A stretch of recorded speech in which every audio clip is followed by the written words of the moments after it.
नमस्कार साथियों, स्वागत है आपका PNK24 यूट्यूब चैनल पर। बहुत बहुत साथियों, बहुत सारी चर्चाएं करनी है। बात कर लेते हैं कि आज अमेरिका का जो बाजार है वो तो एक हज़ार पॉइंट लुढ़क गया, डाउ जोन, नैस्डैक। और उसके बाद भी भारत का जो शेयर बाजार है वो तुम्हारा 24,200 के ऊपर मतलब बढ़िया रैली बनाए हुए है। ऐसा क्या रहा, ये अमेरिका का शेयर बाजार क्यों गिरा? क्योंकि जो रात को नैस्डैक और डाउ जोन को या यूरोपियन बाजारों को ट्रैक करते हैं, उन्होंने देखा कि यार आज तो मतलब गिफ्ट निफ्टी थोड़ा सा नीचे ही खुलने के संकेत दे रहा था, क्योंकि जो तुम्हारा डाउ जोन है वो 2%, नैस्डैक 2%, S&P 500 2%, ये 2% नीचे दिख रहे थे। चर्चा कर लेते हैं। आज अमेरिका का बाजार गिरा साथियों, उनके अपने कारणों के कारण। उनका अपना कारण था जयराम पावेल, जो वहाँ के फेडरल बैंक के चेयरमैन हैं, और डोनाल्ड ट्रंप की रस्साकसी के कारण। उन दोनों के बीच में बहुत ही ज़्यादा एक तनाव बढ़ गया है, तनाव का माहौल हो गया है। मतलब वो अब ना एक सीमा को पार कर चुके हैं। वो उन्होंने बोल दिया लूज़र है, ऐसे ऐसे शब्दों का उच्चारण कर दिया कि अगर महंगाई आई है तो महंगाई आई है जो पवेल के कारण। और पवेल को महंगाई के लिए उसने बोल दिया मैं रेट कट नहीं करूँगा। ट्रंप बोल रहे कि तुम रेट कट करो। डोनाल्ड ट्रंप को ये अधिकार भी नहीं है कि वो पवेल को हटा दें। और पवेल का जो कार्यकाल है वो मई 2026 में समाप्त हो रहा है। पवेल ने, जो जयराम पवेल हैं जिनकी मैं बात कर रहा हूँ, वो फेडरल बैंक के चेयरमैन हैं। उन्होंने अभी वर्तमान की स्थिति में अपने पद से इस्तीफा देने से मना कर दिया है। और डोनाल्ड ट्रंप की तरफ से जो बयान आया है, जो राष्ट्रपति के कार्यालय से बयान आया कि डोनाल्ड पवेल साहब को हटाने के लिए भी कुछ चर्चाएं चल रही हैं। लेकिन क्या ऐसा हट सकते हैं वो? क्योंकि ये भी एक तरह से जो टैरिफ वार चल रहा था ना, टैरिफ, उससे बड़े रस्साकसी है। अगर फेडरल बैंक के चेयरमैन को राष्ट्रपति हटा देते हैं तो उससे पूरे के पूरी इकोनॉमी में एक तहलका सा मच जाएगा। जो बॉन्ड यील्ड है अमेरिका के, वो जहाँ भी 4-5 के आसपास चल रही, वो 10-11 पे पहुँच जाएगी। अभी आप देख रहे हो ना कि जो गोल्ड है, गोल्ड लाइफ हाई बना रहा है। क्यों बना रहा है पता है? पहले तो उसके कारण बना रहा था कि तुम्हारा जो है टैरिफ वार चल रही। अब जो है ना, लोग बाग डॉलर के अगेंस्ट में यूरोप की करेंसी जो है ना, यूरो, उसमें शिफ्ट हो रहे हैं, कुछ गोल्ड में शिफ्ट हो रहे हैं। इसीलिए डॉलर इंडेक्स कमज़ोर हो रहा है। गोल्ड और यूरो जो है ना, जापानी करेंसी भी मजबूत हुई है, यूरो भी मजबूत हुई है, भारत का जो रुपया है वो भी मजबूत हुआ, 84 दशमलव कुछ पे चला गया। मतलब 4 रुपया तो भारत का रुपया मजबूत हो गया। तो उन दोनों के बीच में जो झगड़े चल रहे हैं वो बहुत ज़्यादा हैं। इसीलिए अभी शायद अमेरिका का बॉटम बन गए, ये कहना भी जल्दबाजी होगा। अब बात कर लेते हैं थोड़ी सी भारत के लिए। हाँ, पहले मैं पवेल वाला मामला पूरा कर दूँ तो अभी उसमें राष्ट्रपति पवेल साहब मतलब फेडरल बैंक के चेयरमैन को हटा सकते हैं या नहीं, उसके लिए राष्ट्रपति की और सुप्रीम कोर्ट, जो वहाँ का सुप्रीम कोर्ट है, उसमें एक सुनवाई चल रही है। लेकिन उसमें जो जयराम पवेल हैं उनकी सपोर्ट में कुछ तो रिपब्लिक हैं और कुछ डेमोक्रेट हैं। जो डोनाल्ड ट्रंप की पार्टी के आदमी है वो भी पवेल साहब का सपोर्ट कर रहे हैं, और जो जो बाइडन की पार्टी के आदमी है वो भी सपोर्ट कर रहे हैं।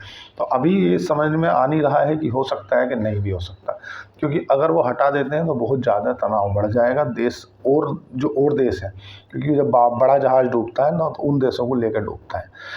अब बात कर लेते हैं भारत की जो कंपनियां हैं, जो जेंसोल इंजीनियरिंग, जिसमें समझदार निवेशक फंसे हैं, समझदार निवेशक, रिटेल निवेशक, जिसमें समझदार निवेशक फंस गए हैं, उसके लिए एक अच्छी खबर है कि जो तुम्हारा इल्डा है और PFC है, इन्होंने इन कंपनी के जो 4,000-5,000 गाड़ियां हैं ब्लू स्टार, इनको बेचने के लिए आगे आई है कि इनका जो 9,777 करोड़ रुपए का जो उधार था, उस उधार को चुकाने के एवज में ये अपनी जो गाड़ियां थी उन सब की नीलामी करेंगे बाजार में लाके। तो पहली बात तो ये है कि जब सेबी ने जांच की और सेबी ने पाया कि जो इनकी फैक्ट्री है, उस फैक्ट्री में एक्चुअल में कुछ हो ही नहीं रहा, फैक्ट्री में कुछ है ही नहीं, तो 3-4 कर्मचारी हैं। तो क्या जिस समय ये लोन सैंक्शन हुआ उस समय पे PFC या इरडा की जो नियामक हैं, भाई ये बाज़ार के नियामक है ना, उसी के बाद तो लोन प्रोवाइड करते हैं, बिना कैसे लोन दे दिया? पहली बात। या जो अभी सेबी के पास शिकायतें जा रही हैं कि हमारा इतना पैसा फंस गया, वो 1 साल पहले से कहाँ थे? दूसरी बात, क्योंकि वहाँ तो उनने कुछ जीरो ग्राउंड पे कुछ है नहीं, उनने पैसा उठाया, फ्लैट ले लिया, दुबई घूमने चले गए, ये पूरा का पूरा पैसा नील बटे सन्नाटा कर दिया।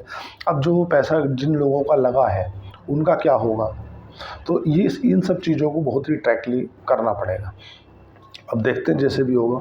लेकिन एक स्टील और मेटल का सेक्टर के लिए एक अच्छी खबर ये है कि जैसा कि उम्मीद जताई जा रही थी कि जो स्टील को लेकर के गवर्नमेंट जो है ना भारत सरकार उस पर इंपोर्ट ड्यूटी लगा सकती है। तो सो लगा दिया है, 12% की इंपोर्ट ड्यूटी लगा दी है स्टील में। तो उसमें स्टील में कौन कौन सी कंपनियाँ आती हैं तुम्हारी? सेल है, JSW है ना। इस तरह की जो कंपनियां हैं ना, में एल्युमिनियम और स्टील से रिलेटेड जो कंपनियां हैं उनको फ़ायदा मिलेगा, क्योंकि जिस तरह से अमेरिका की और चाइना का जो ट्रेड वार बढ़ा था उससे स्टील ज़्यादा प्रोड्यूस हो रही थी इन और ज़्यादा कम उसकी मात्रा आ पा रही थी। तो ऐसा लगा जा रहा था कि कम रेट में भारत में उसकी डंपिंग की जा सकती है सस्ते रेटों पे। तो सीधी सी बात है, जब वो कम रेट में, अगर सपोज करो 40 रुपये किलो में हम स्टील बना रहे हैं और हमें 30 रुपये किलो में चाइना की स्टील आके पड़ रही है, तो लोग जो है ना चाइना की स्टील खरीदना रेफर करेंगे। तो उसको भारत सरकार ने 12% की इम्पोर्ट ड्यूटी लगा दी है। तो कहीं ना कहीं ये स्टील सेक्टर के लिए अच्छी खबर है। अगर बात कर रहे हैं तुम्हारा रिजल्ट सेशन की, तो रिजल्ट थोड़ा सा सही रहा। आलोक इंडस्ट्री का जो रिजल्ट आया वो काफ़ी मिले जुले नतीजे आए, पर अभी घाटे में है, अभी कोई इतना बहुत बढ़िया नहीं आया। हाँ, महिंद्रा लॉजिस्टिक का जो रिजल्ट है वो थोड़ा बेहतर आया है, उम्मीद से काफ़ी अच्छा आया। बात कर लेते हैं बाज़ार की, कि बाज़ार में लोग बाग जो खराब होने पे धीरज नहीं रखते। नुकसान होने का सबसे बड़ा कारण है बाज़ार में धीरज ना रखना। दूसरी बात, हम क्या इसके बाद करेक्शन आ सकता है? आ सकता है, ज़रूर आ सकता है। कहाँ तक हम करेक्शन में जा सकते हैं? देखो साथियों, करेक्शन अभी अगर जब भी आएगा ना तो चाइना के कारण आएगा। अगर चाइना कुछ बोल देता है कि भाई मैं ऐसा कर दूंगा वैसा कर दूंगा, तो आ सकता है करेक्शन। दूसरी बात, FII अगर फिर से जाने लगे तो करेक्शन आने की उम्मीद है। अभी जैसे 5 दिन का 6 दिन का डाटा है, तो FII लगातार खरीदारी कर रहे हैं, जिस कारण हमारे बाज़ार में रिकवरी देखने के लिए मिल रही है और रिजल्ट सेशन भी काफ़ी अच्छा आ रहा है। दूसरा, जो रिजल्ट सेशन है वो ख़राब आने लगे, तो रिजल्ट सेशन तो अभी अच्छा दिख रहा है। अब एक्चुअल में क्या ना कि दुनिया 2 धड़ों में बंटती नज़र आ रही है। जैसे कि चाइना की तरफ से बयान आया है कि अगर कोई अमेरिका के साथ में व्यापारिक डील कर रहा है तो वो चाइना से कोई उम्मीद ना करे कि चाइना उसके हितों की रक्षा करेगा या चाइना उससे कुछ अच्छे सौदा रखेगा। सेम बयान दिया है अमेरिका की तरफ से कि अगर कोई भी देश चाइना के साथ व्यापार करता है तो वो इस बात को ध्यान में रखे कि अमेरिका उसको किसी भी तरह की रियायत देने के लिए तैयार नहीं है। और जैसा कि फेडरल बैंक के कस्साकसी चल रही है, उसमें तो समझ लो कि तनाव बढ़ना ही है, कम होने का मतलब ही नहीं बनता। दूसरा, अभी जो तुम्हारा JD वेंस अमेरिका के उपराष्ट्रपति भारत में 5 दिवसीय दौरे में हैं, तो ये ज़रूर है कि उनकी तरफ से जो बयान आया है, उन्होंने कहा है कि जो देश जितनी अमेरिका के साथ में डील में व्यापार में ज़्यादा बढ़ोतरी करेगा, मतलब अगर तुम 100 रुपये का सामान ले रहे थे और तुम हमसे लेने लगे 500 रुपये का सामान, तो समझ लो अगर हम औरों पर 10% का टैक्स लगा रहे थे तो आप पे 5% का लगाएंगे। तो इसका सीधा मतलब ये है कि जो देश जितना अमेरिका के साथ में ज़्यादा एक्सपोर्ट इंपोर्ट करेगा उसको उतनी ही टैक्स में रियायत मिलेगी। तो ये दुनिया जो है 2 धड़ों में बंटती नज़र आ रही है।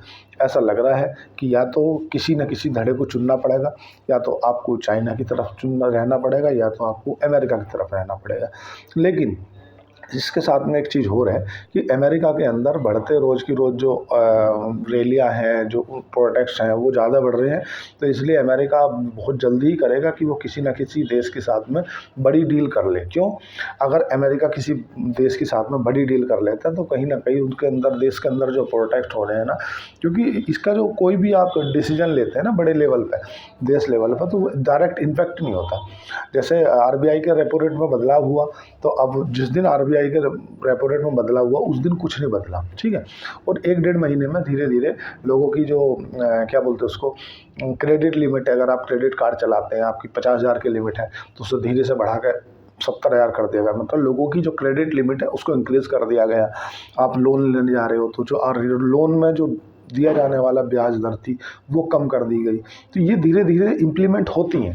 सेम कंडीशन होती है बाज़ारों में, जैसे जिस तरह की टैरिफ चल रहा है ना, अगर जल्दी किसी देश के साथ में डील नहीं हुई ना, तो धीरे धीरे क्या होगा, रिटेल के जो प्रोडक्ट है ना, उनकी जो डिमांड है वो तो उतनी है, कम होने वाली ही नहीं है, और जो सप्लाई है वो कम होगी। सप्लाई कम क्यों होगी? क्योंकि क्योंकि जितना भी हम भारत से या चीन से जो भी अमेरिका को एक्सपोर्ट होता है ना सामान, सब समुद्री रास्ते से होता है। तो अभी तो उनके पास स्टॉक है जिसलिए चल रहा है। अब इन्होंने जो टैरिफ लगाया तो स्टॉक, मतलब सप्लाई कम हो गई, सप्लाई बाधित हो गई। सप्लाई बाधित होगी, डिमांड उतनी है, तो सीधी सी बात है जो प्राइस है ना, प्राइस बढ़ जाएंगे उस वस्तु के। अगर आपके पास में 1 किलो तरबूज है और 1 किलो तरबूज को लेने वाले 10 आदमी खड़े हैं और आप अभी कोई आने की उम्मीद नहीं दिख रही कि यार उन्हें आना भी नहीं है, तो आप उस तरबूज की कीमत बढ़ा दोगे। तो ये 10 रुपये की जगह आप कर दोगे मैं दूंगा इसे 50 रुपये का, तो उससे क्या महंगाई बढ़ जाएगी। जो कि इन दोनों के बीच में जो क्लेश चल रहा है, क्लेश एक नेक्स्ट ही लेवल का है। मतलब इस लेवल का कोई भी मैंने आज तक, अब ऐसा समझ लो तुम अगर बात नहीं समझ पा रहे हो उस चीज़ को साथियों, अगर भारत के प्राइम मिनिस्टर मतलब नरेंद्र मोदी और जो तुम्हारा RBI के गवर्नर हैं संजय मल्होत्रा, ये दोनों आपस में बहसा बहसी करें, एक दूसरे को कटु वचन बोलें, जैसे ऐसे शब्द बोलें जो यूट्यूब पर बोल नहीं सकता। बोल दिया कि लूज़र है, इसके कारण महंगाई आएगी, अगर महंगाई आई तो मेरे कारण नहीं आएगी, क्रूड ऑयल सस्ता है। भाई क्रूड ऑयल क्यों सस्ता है ये तो देख लो। चाइना का तुम्हारा कितना क्रूड ऑयल था, सब बाधित हो गया। ओपेक्स कंट्रियों ने अपनी जो प्रोड्यूस करने की जो कैपेसिटी थी उसे बढ़ा दी।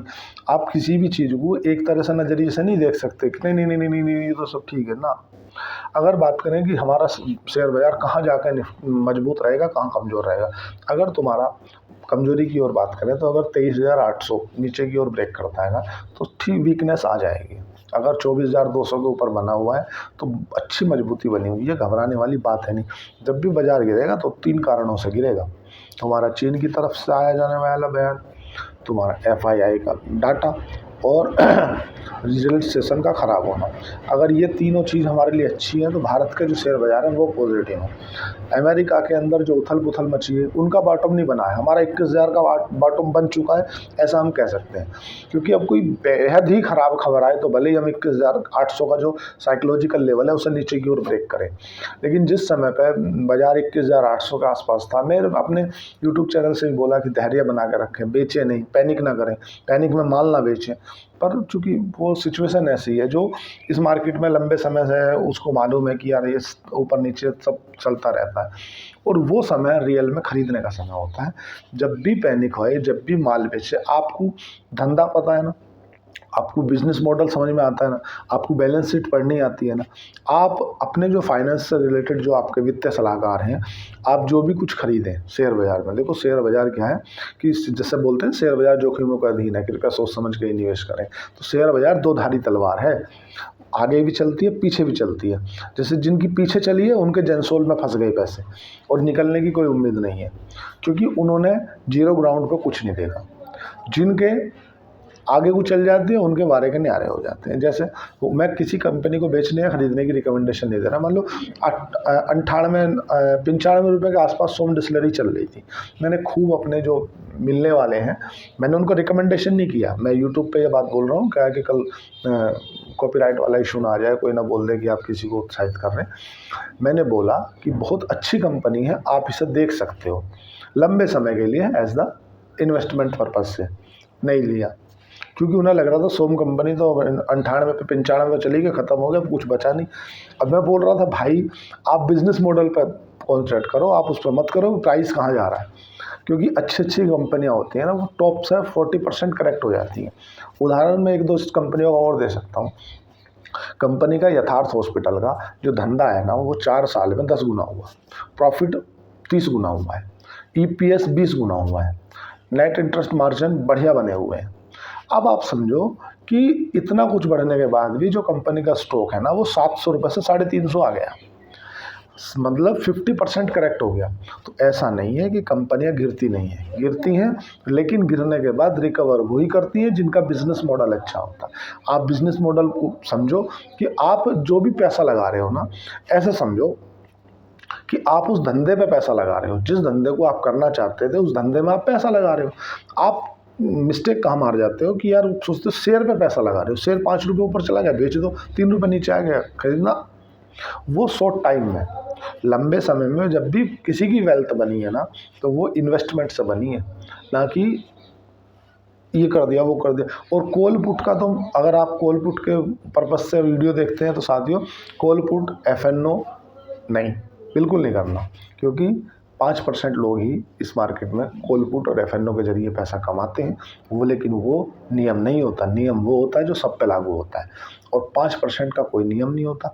और लगभग 95% सेबी की तो गाइडलाइन बोलती है 99%, पर मैं बोल रहा हूँ 95% लॉस करते हैं। एक्चुअल में क्या है कि उसमें कम पैसे में आप ज़्यादा की चाह रखते हो, और ये एक तरह से आपका एफडी है। आप अच्छा बिजनेस मॉडल, अच्छी कंपनी चूज़ कर लो, आप उस कंपनी में स्टॉक में पैसा डाल दो, चैन से मुक्त रहो।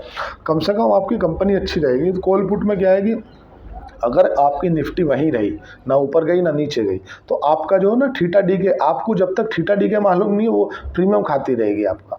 आप बोलोगे निफ्टी ना तो ऊपर गई ना नीचे गई, लेकिन साली प्रीमियम मेरा इतना गल गया, तो वो होता है।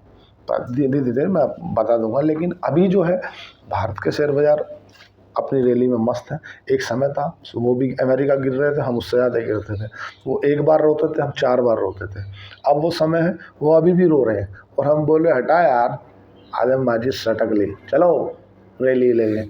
भारत का शेयर बाजार जो उठाए, तो कोई बात नहीं, आज के लिए इतना ही। जैसे भी होगा मैं आगे आपके लिए जानकारी अपडेट करता रहूँगा। आज के लिए इतना, धन्यवाद, थैंक यू।